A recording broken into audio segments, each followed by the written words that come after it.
Introduction, partie 3. Donc, la monnaie fiduciaire versus un standard métallique. Une monnaie fiduciaire, c'est une monnaie qui n'est liée à aucun actif. C'est la monnaie qu'on a dans nos portefeuilles. Deux règles sont cependant imposées. Le gouvernement ne peut jamais refuser sa propre monnaie fiduciaire comme paiement de taxes ou d'impôts. Et un prêteur ne peut pas refuser de la monnaie ayant cours légal comme paiement d'intérêt sur un prêt. Mais un épicier, un réparateur de voitures, n'importe qui d'autre n'est pas obligé d'accepter la monnaie de son pays. Un standard métallique, étalon or, étalon argent ou les deux, est un système dans lequel la valeur de la monnaie est définie en termes de quantité de métal de référence. L'émergence du papier-monnaie, la première émission connue de papier-monnaie a été en Chine aux environs de 1236. C'est alors que la Chine était sous l'Empire mongol. Mais la période qui a le mieux fonctionné, c'était celle sous le règne de Kubilai Khan, le petit-fils de Gengis Khan, et empereur de l'Empire mongol de 1260 à 1294, que l'usage de papier-monnaie devint substantiel. C'est un des premiers épisodes de papier-monnaie dans l'histoire de l'humanité. De 1260 jusqu'aux environs de 1990, donc pendant 30 ans, le système de papier-monnaie de l'Empire mongol fonctionne sans problème. Donc, en fait, avec une règle d'utilisation assez sévère. Donc, Kubilai Khan oblige n'importe qui entrant dans son pays à échanger argent. Or, quelque objet précieux que ce soit que l'individu possède sur lui, contre sa propre monnaie en papier à un taux déterminé par le Khan. Donc, par ce procédé-là, Kubilai Khan, ici, faisait l'acquisition de l'or et de l'argent et des pierres précieuses de quiconque entrait dans le pays. Par la suite, durant ces années-là, quiconque refusait le papier-monnaie comme mode de paiement risquait la peine de mort. Donc, les marchands étaient obligés d'accepter le papier-monnaie. En fait, ils n'avaient pas le droit d'accepter autre chose que du papier-monnaie. Donc, l'utilisation du papier-monnaie à l'intérieur de l'Empire était obligatoire. La richesse générée par l'usage forcé de ce papier a permis au Khan d'effectuer tout un paquet de projets d'infrastructure et a grandement augmenté la richesse du pays. Marco Polo en fait référence dans ses écrits et fait remarquer que c'est une façon de produire de la richesse hors du commun. Donc, on écrit sur du papier un montant d'argent, on l'échange contre de l'or, des pierres précieuses et on s'enrichit à un coût presque nul. Kubilai Khan décède en 1994. Suite à sa mort, le système s'est mis à moins bien fonctionner et on s'est mis à produire trop de papier-monnaie. Le papier-monnaie a perdu de la valeur, ce qui veut dire inflation, augmentation du niveau des prix. Et vers 1350, les gens ont cessé d'accepter le papier-monnaie. Donc, c'était un premier épisode, mais qui a pas duré, qui a duré un petit peu plus que 100 ans, mais qui est mort de suite à plusieurs excès. Il y a eu un épisode de papier-monnaie en Nouvelle-France en 1685. C'était à une époque où les pièces de monnaie commençaient à manquer. Au Québec. Là. La Nouvelle-France, c'est ici, c'est chez nous, c'est au Québec. Durant l'hiver,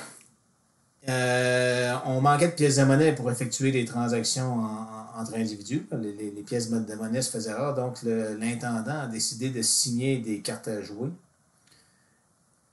afin d'encourager les individus à accepter ces cartes à jouer comme forme de paiement.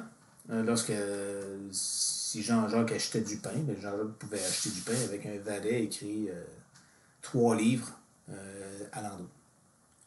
L'intendant promettait alors d'échanger toutes les pièces de monnaie avec un montant et sa signature contre toutes les cartes à jouer avec un montant et sa signature contre le montant équivalent, le montant promis de pièces de monnaie à l'arrivée des pièces dans la colonie. Ultimement, les gens ont été remboursés seulement à hauteur de 25% du montant promis.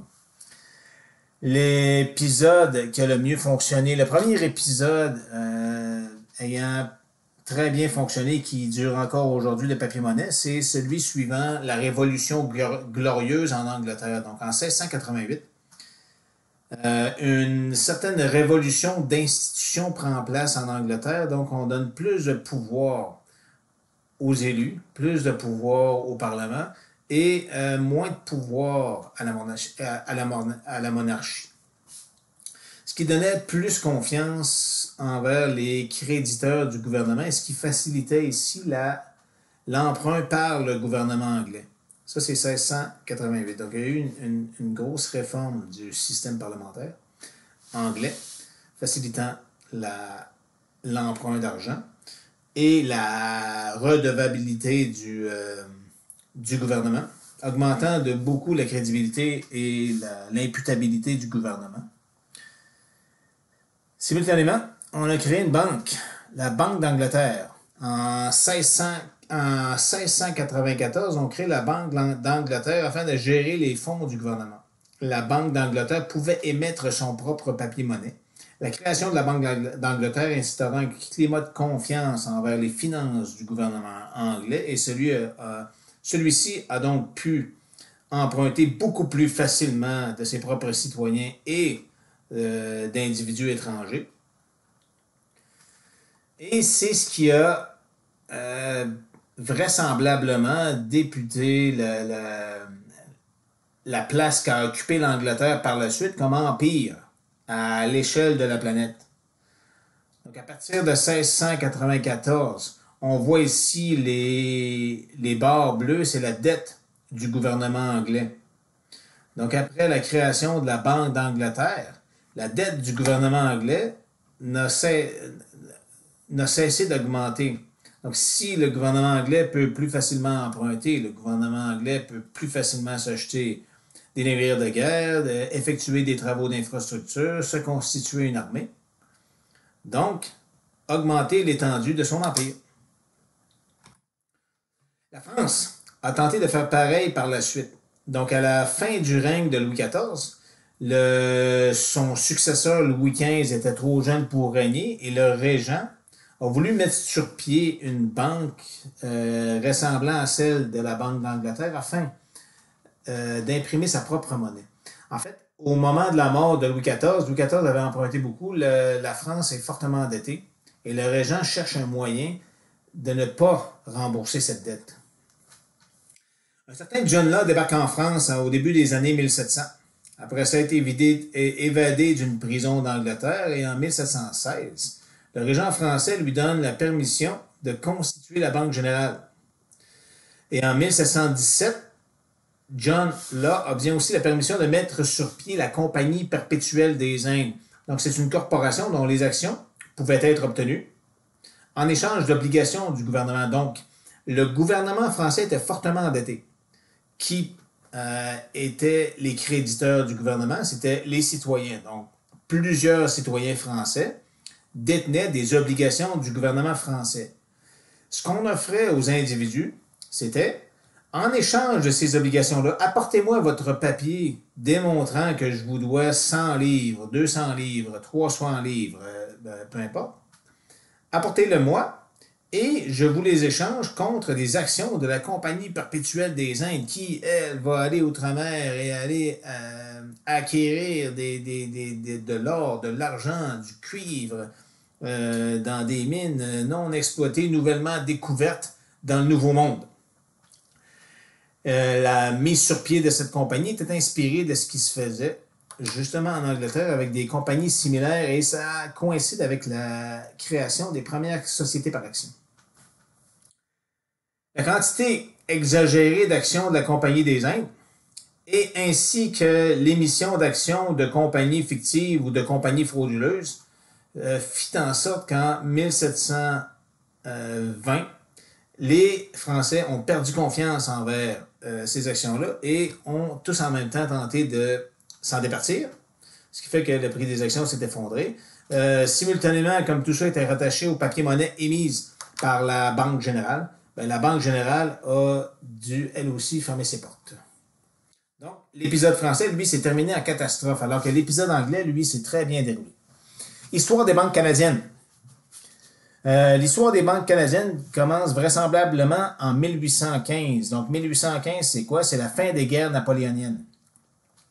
Les guerres napoléoniennes, ça se jouait un peu partout sur la Terre.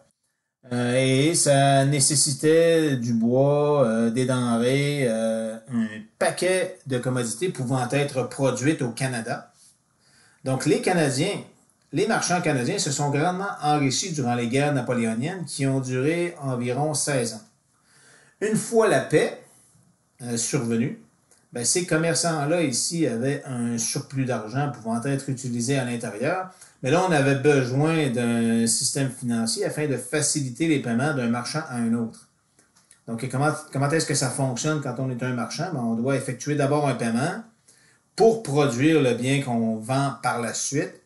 Et l'argent, ici le revenu, est généralement reçu après la dépense. Donc, entre les deux, on a besoin de financement afin de payer ses employés, ses matériaux, sa machinerie, et ainsi de suite. La Banque de Montréal est ainsi fondée en 1817 pour faciliter les échanges entre les commerçants canadiens. Avant 1817, les banques au Canada étaient toutes des succursales de banques étrangères. La Québec Bank, elle, a été fondée à Québec en 1818, un an après la Banque de Montréal, afin de faire concurrence à la Banque de Montréal. L'émergence, la création de la Banque de Québec ou d'un système bancaire à Québec a été simultanément accompagnée par une compagnie d'assurance, la Québec Fire Assurance Company, qui a été fondée au même moment, afin de, si on a des commerçants avec des entreprises et des gros entrepôts, ben, on gère mieux leurs risques si on a une compagnie d'assurance qui, simultanément, permet de supporter ce risque. À ce moment-là, l'émergence de banques dans la ville de Québec a fait en sorte que l'activité économique de la ville était assez effervescente entre 1850 et 1915. Et à ce moment-là, la rue Saint-Pierre à Québec était un important centre financier, incluant même un marché boursier. Un centre financier, à l'époque, était généralement une rue très étroite, sans buissons, où il y a peu d'endroits pour se cacher. Donc, c'est pareil pour Wall Street à Manhattan, à New York. La rue Saint-Pierre à Québec, c'est un exemple de place financière comme on en voyait dans les débuts du système financier tel que celui qu'on connaît aujourd'hui. Donc, peu de cachettes veut dire peu d'endroits pour des malfaiteurs pour se cacher afin de dévaliser des commerçants ou banquiers au moment où ceux-ci rentrent chez eux ou à des moments où on transfère, où on transporte certains montants d'argent d'une banque à une autre, d'un commerce à un autre.